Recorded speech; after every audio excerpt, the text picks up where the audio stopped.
Hello, welcome back for your second class in No More Grammar Groans. I hope that the first class went well for you and you were able to keep up with me. I also hope that you have been practicing your prepositions. I have seen a number of of your finished work, your finished poems, preposition poems, and I've been very impressed. It looks like you fully understand. It is so important that you do learn those prepositions, though. It would be great if you could get with a sibling or one of your parents or a grandparent and have them quiz you on the prepositions. If you can get about 90% of those, then you are really ready to be able to locate just about any prepositional phrase in a sentence. I probably couldn't say all of the list. In fact, I know I couldn't.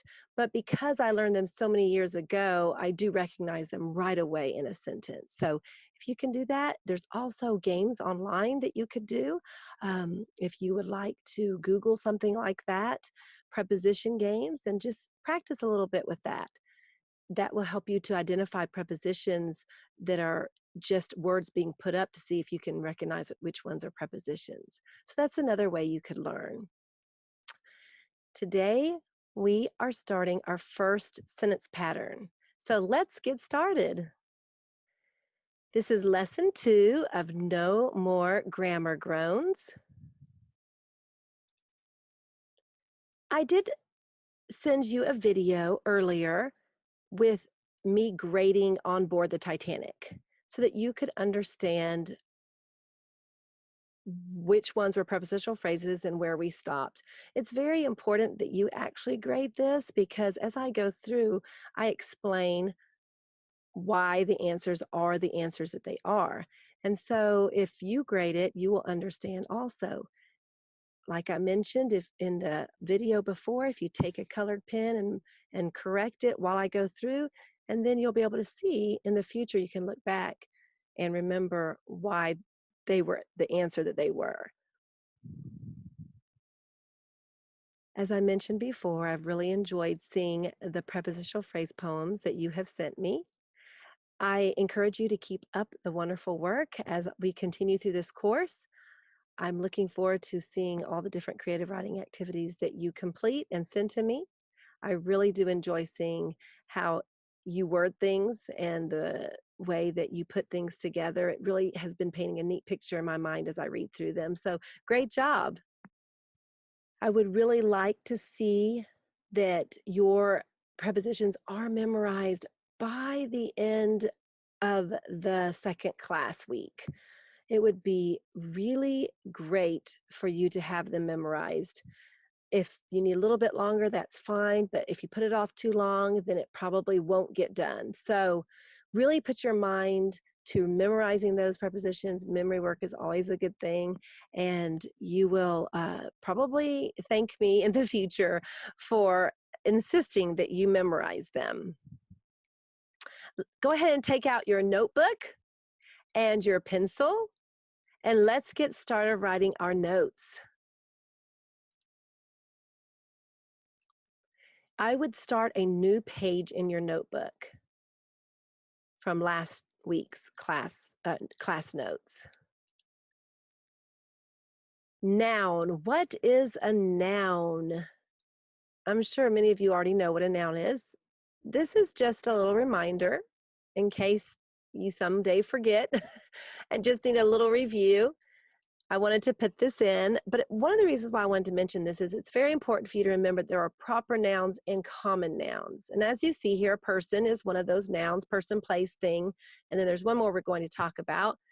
This is showing you a proper noun and a common noun. Joe, of course, is the proper noun. It's a specific boy. As you can see, boy is the common noun.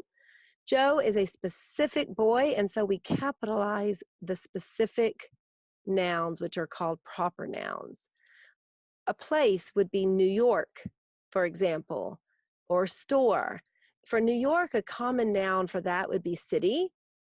And for store, what would be a proper noun for a store, the name of a store? Maybe you said Walmart or Belk's or used to be Toys R Us we liked.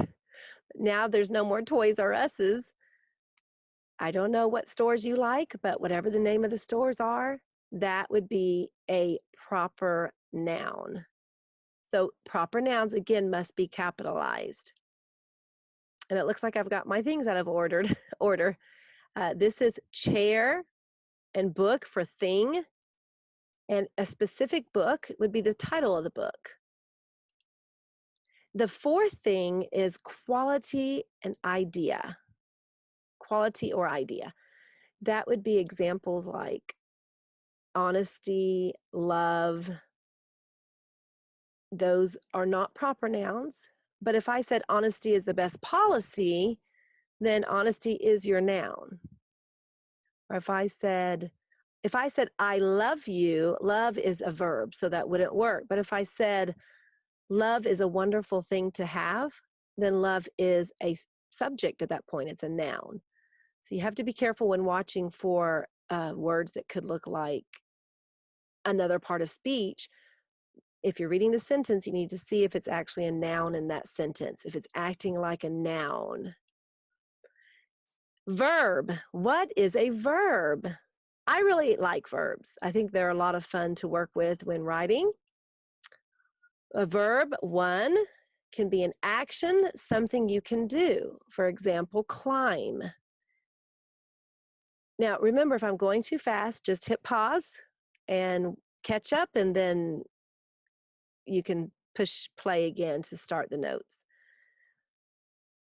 A fun activity to do with verbs that you could do at home are charades. Act out a verb and see if your family can guess what action you are acting out. So, for example, if I were to do this, what is my verb? That's right, sleeping. If I do this,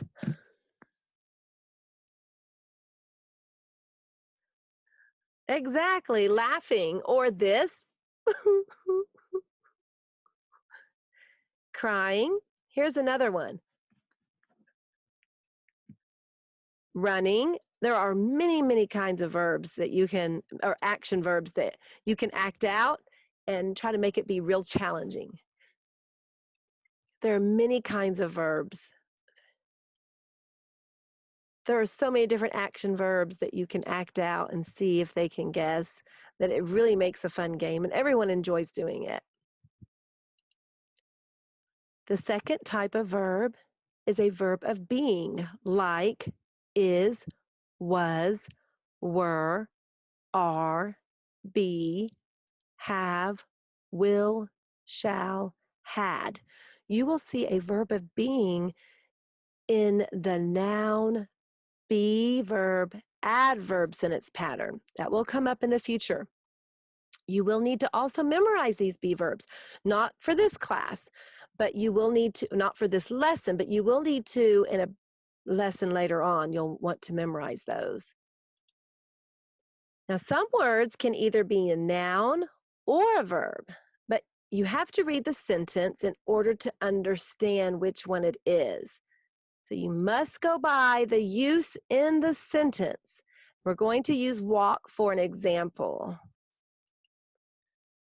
Number one, Susie swept the walk.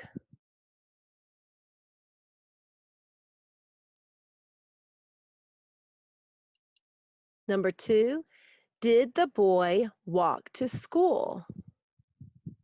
Can you tell which one is the noun and which one is the verb? Which one is a person, place, or thing? And which one is showing action? If you said Susie swept the walk, walk is a noun, you are correct. Walk is a thing, sidewalk, something we walk on. If you said walk in did the boy walk to school, walk would be a verb, an action verb, because the boy is showing action by walking.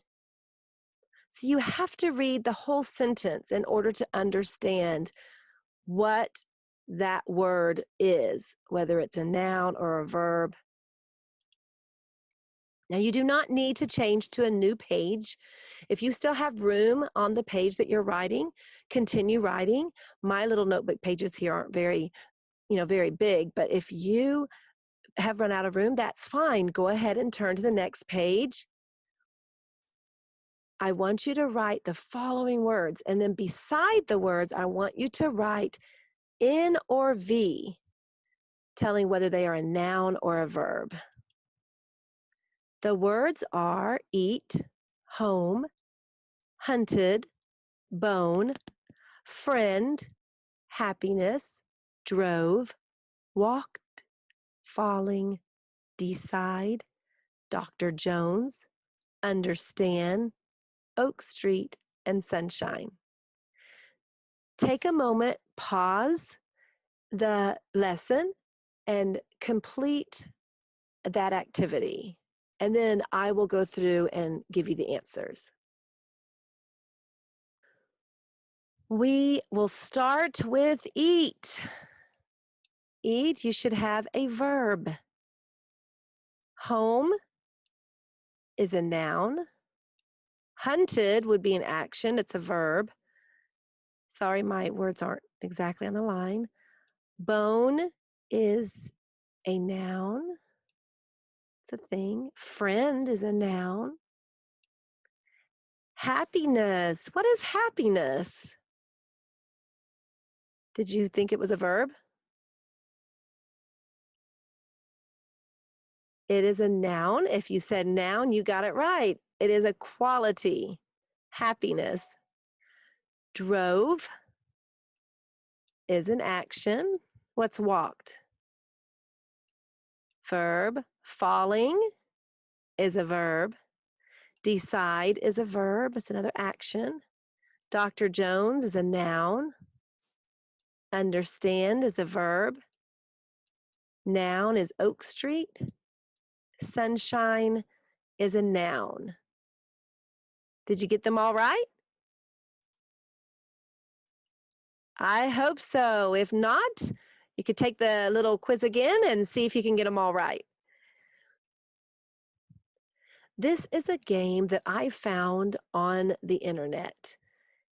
And I will put the link into the classroom so that you can try it out and see. As you can see here, I see spider, gather, close. It's probably close, like close the door. Dog, build, cat, castle, whisper, push. You have to go through and choose which ones are nouns and which ones are verbs. And so I will send you the link and you can click into that and see how you do and how fast you can do it. How fast, just like multiplication, when you learn your multiplication facts, in the beginning, you're like 2 times 2 is 4. 6 times 4 is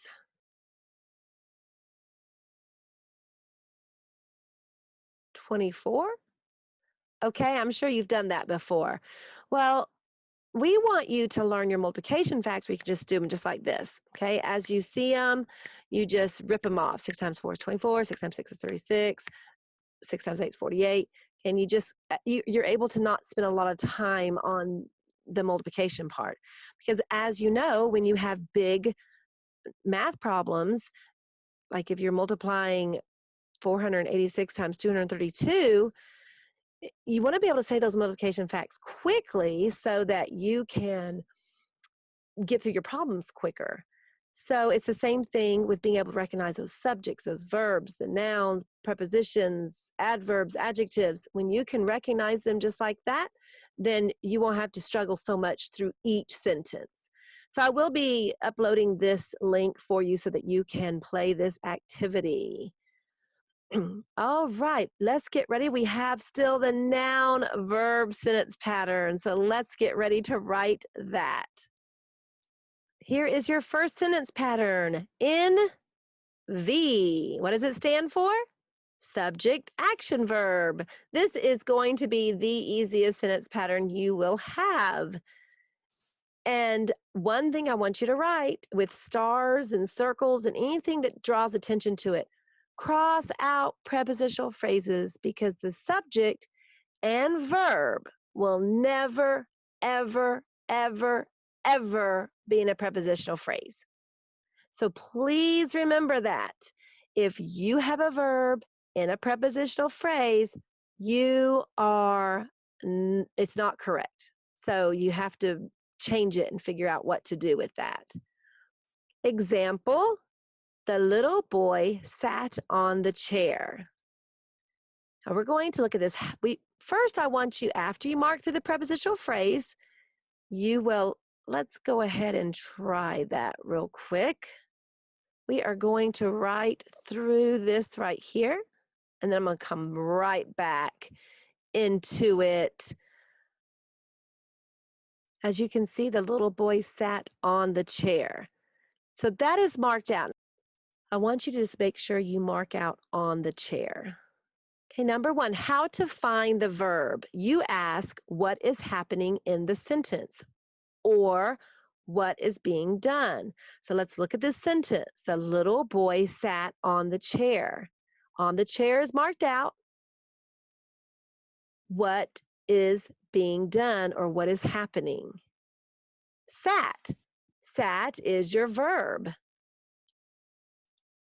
Now, how to find the subject.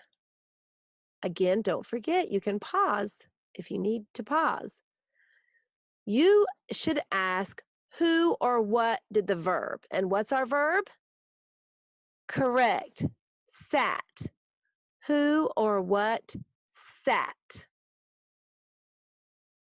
Who or what sat? Now, don't say the little boy. I just want one noun, the main noun. I don't want the complete subject, just the simple subject. So the subject would be boy. Boy sat. This is how you diagram. Now, we are not getting heavy into diagramming because I feel that there's a lot to diagramming. And if you're just learning how to diagram, I do not want to overwhelm you. So I would rather just show you the simple diagramming, just diagramming the sentence patterns. And then later, maybe I'll do a class on more about diagramming. But really, I just want you to do a little bit of diagramming when it comes to the sentence patterns. So here it's very simple. You just draw a little diagram like that, and you put the noun in first, which is boy, and verb sat. And that's how it's done. All right, let's go to the next page. We have some sample sentences. Number 1, Johnny Appleseed wandered for miles on foot. Go ahead and make your diagram and then go on to number 2. He walked through the woods and make your diagram.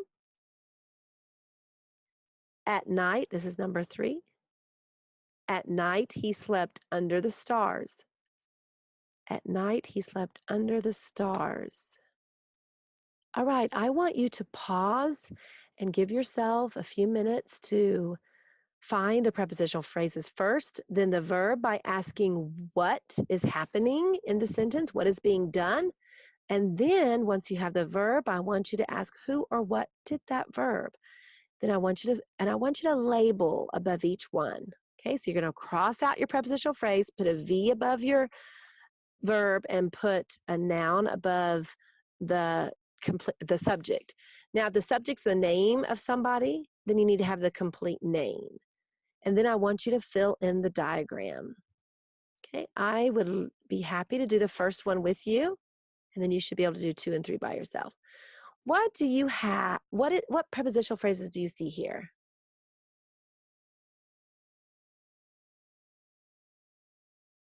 I see 2. 4 miles and on foot. So now we have left Johnny Appleseed wandered. So I'm going to do a verb here for wandered because that is what happened. That's the action of the sentence. And then I ask who or what wandered. Johnny Appleseed wandered. So now we have our noun-verb sentence pattern. We know it's a noun-verb sentence pattern because there's nothing left in the sentence for it to be. So we are going, because remember, noun and subject cannot be in the prepositional phrases.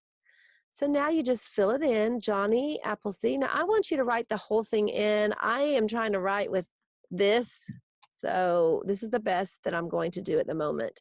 and then wandered is here. All right. I want you to do number 2 and 3 by yourself and then come back and I'll show you what the answers were.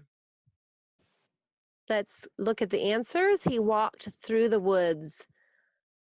Prepositional phrase we are going to look for first, and I see that through is a preposition, and I'm going to go to the very end to where the first noun shows up. Remember, at the end of every prepositional phrase is your object of the preposition. Because it is called object, that means it's a noun. So the object of the preposition you have to go to. And then we have what happened. What happened? The verb, and then who or what walked, because we have walked being the verb. He walked. Very good. Same thing. You're going to just fill it in. He walked. At night, he slept under the stars. Do you see any prepositional phrases? Very good. You got at night and under the stars. Now if you did not get this, you can take your pencil and just correct it. Fill it in so that you have the correct answer in your notes. And then, what is the action that's happening? That's right, slept. And then what's the noun? Good, he. So we have he slept, and we are finished with that sentence. Very easy. All right, great job. I'm going to clear the page now. If you do not want it cleared yet, hit pause so you can finish answering your questions. All right, we are going to play an activity called sentence swap. And I call this sentence swap because we are going to take turns coming up with our subjects and verbs and prepositional phrases, and then we'll put it together and we'll see what sentence we come up with. Now, unfortunately, being a video, I'm not going to be able to know your sentences. I would love to know them. So if you want to, you have a really funny sentence, send it to me via the classroom. You can just send it to me privately if you would like, because I would love to see what sentences you came up with. I always enjoy this game, and I miss that I'm not going to be able to hear your sentences. So let's get started with this. No more notes, by the way. You can just push it off to the side. This is a noun-verb Mad Lib. When you see the question marks, that means you are to come up with a word for the subject, verb, or prepositional phrase, wherever the question mark is. So as you can see here, the question mark is verb. So you should come up with a verb. I already have a subject in mind and a prepositional phrase. Whatever your verb is, we'll put it all together in a sentence and see what you come up with, okay? If you haven't come up with a verb yet, go ahead and hit pause. And when you're ready, go ahead and start play again and see what the sentence will be. All right, my subject is dog in the forest, and then whatever your verb is, and we turn that into a sentence. If you had the verb sleeps, then we could say the dog sleeps in the forest, or crawled, the dog crawled in the forest, or maybe you chose the word hop, the dog hopped in the forest. Let's go to the next one. Now you come up with the subject, and I have the verb and the prepositional phrase.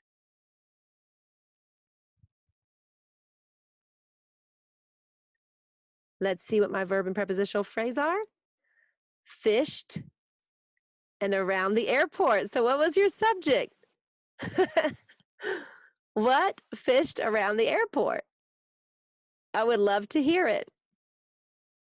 Next, we have prepositional phrase. What will be your prepositional phrase? Remember, start with a preposition, end with a noun. My subject and verb. Now, I don't want you to see what mine is. You have to have yours in mind before I show you. So pause if you do not have it. Cat skipped. Cat skipped. Now, in order to make a complete sentence, you will want to say, the cat skipped, whatever your prepositional phrase is. So make sure, in fact, I really do want you to write these sentences out on a piece, even in your notebook. You can do it in your notebook, that's fine. You know, dog, whatever your verb was, the dog, whatever your verb was, in the forest. Or the, whatever you chose for the subject, fished around the airport, period. The cat skipped, whatever your prepositional phrase was, period. Make sure you capitalize the beginning of each sentence. And make sure that you put a punctuation mark at the end. Okay, here's another one. Subject, prepositional phrase. Come up with a subject and a prepositional phrase.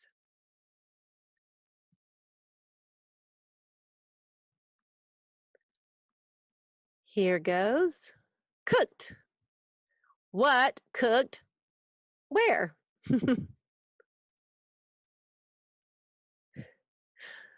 I would love to know that one. And the last one, verb, prepositional phrase. Verb, prepositional phrase.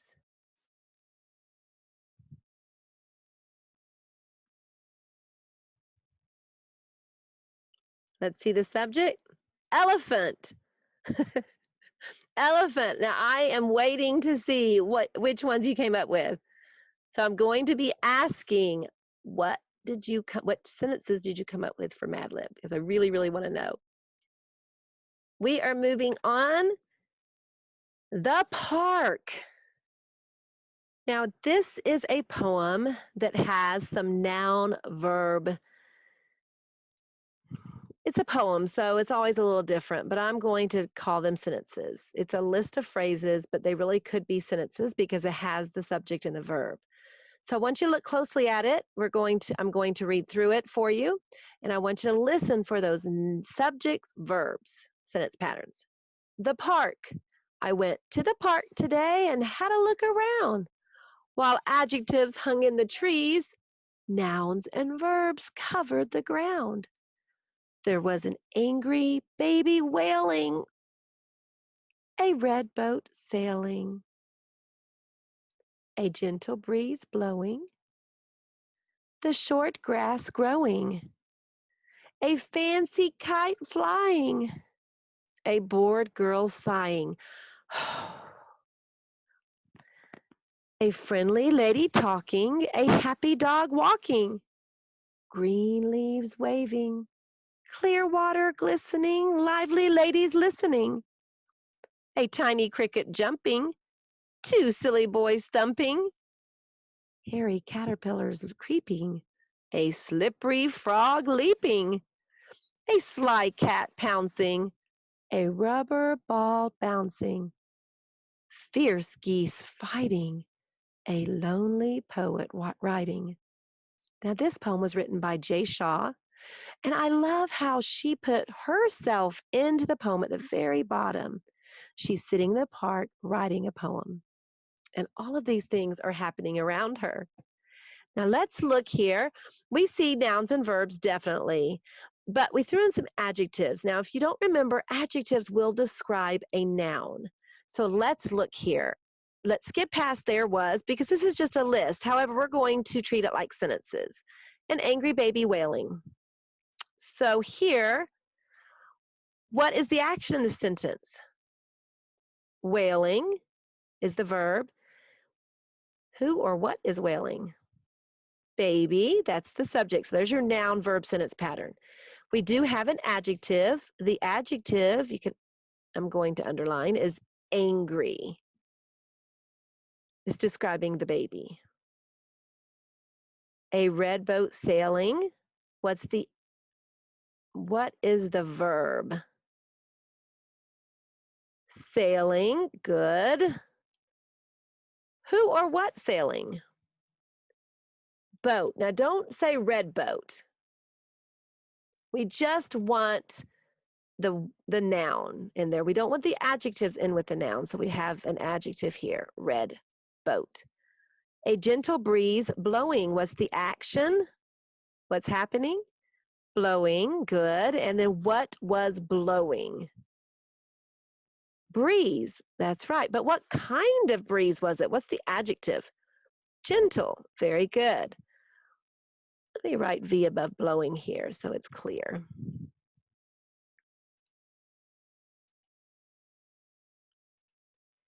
The short grass growing. What is the action?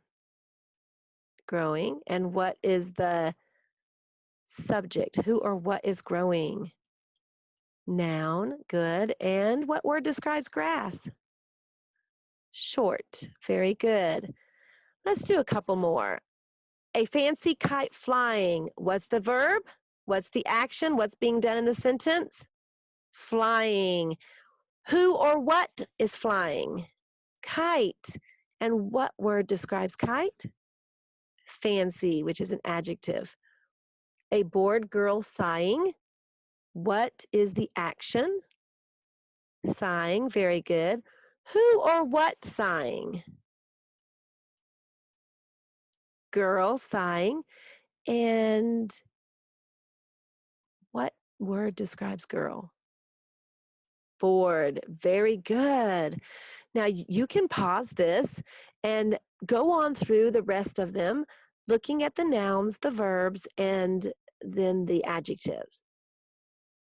If you have any questions, you're welcome to let me know in the chat center so that I can help you understand better what we're doing here.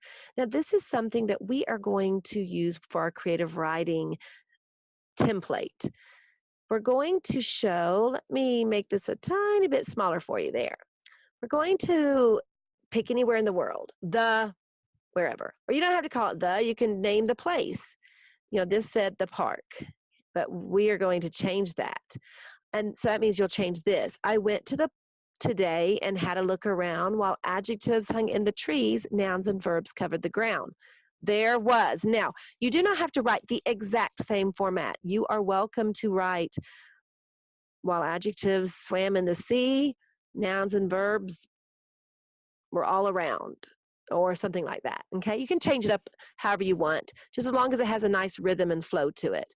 There was. Now, this is where I want you to really do something specific. Just like the poem had an adjective and then a noun verb sentence pattern, I want you to do the same thing. You either are going to see the, and, or a as articles, and then you'll describe what you see, and then the noun and the verb of it. Okay, and these were some of those examples. So I want to show you my creative writing so that you have an idea of what I want you to do. This is Yellowstone National Park. That's where I am wanting to talk about. Now, I went there many years ago, and I hope to go back someday soon to show my children this amazing park. Maybe you've been to Yellowstone National Park. So if you have, you will be able to really relate to what I write in my poem. Now, if you have not been there, you will also see through my poem some really neat things that you could actually see and do. So this is how it goes. I went to Yellowstone National Park today and had a look around. While adjectives hung in the trees, nouns and verbs covered the ground. There was a faithful geyser spewing, a baby moose nursing, twin cubs climbing, a park ranger hiking, an adventurous camper cooking, a mama bear chasing, a tired hiker resting, a hot spring steaming, a noisy waterfall rushing, a tourist photographing. So when I chose to write this poem, I wanted it to be a little bit like the original poet's poem and how she put herself in. I wanted to put myself in, a tourist photographing. That's why I put that there at the bottom. And as you notice about my poem, I didn't rhyme like the original poet. You do not have to rhyme at all. You do not have to rhyme because this is your poem. And rhyming can really stifle, to some degree, your writing. I just want you to focus on the adjective and then your noun verb sentence pattern. Now, don't go beyond that. I don't want prepositional phrases here. I just want very, very simple, a faithful geyser spewing. You know, just those three words, the adjective or an article, and then the three words, adjective, noun, verb, so that it doesn't get confusing. And then I want you to make sure you find some pictures to put in with your poster and make it look really, I want you to publish it like I'm ready to publish mine. In looking at it, I do want to say nouns and verbs are all around, or maybe spewing out of the ground, but I'll change that another time. So this is the creative writing activity I want you to do. And then I want you to send it into the classroom so the rest of us can enjoy and get inspired by your work. Now, I hope that this lesson is easy to understand. I hope I made it easy for you. And I do think that you won't have trouble with this creative writing. I am not sending you any more homework to do. It's just going to be this assignment. However, I will have a quiz for you that I'm going to send you to do separately after you've had this for several days. And then you can work on your quiz and follow the directions. Again, if you have any questions, please do not hesitate to email me. I do my best to respond in 24 hours. Sometimes the messages get kind of lost and I don't see that there's a message that came in. And I do apologize when that happens. Sometimes it ends up in junk mail. So I do apologize when that happens. But do know that I am eagerly looking for your comments, eagerly looking for your questions, and eagerly looking for your assignments, completed assignments. I am excited to see what you create, and I hope that you enjoy this activity. I'll see you next time. Goodbye.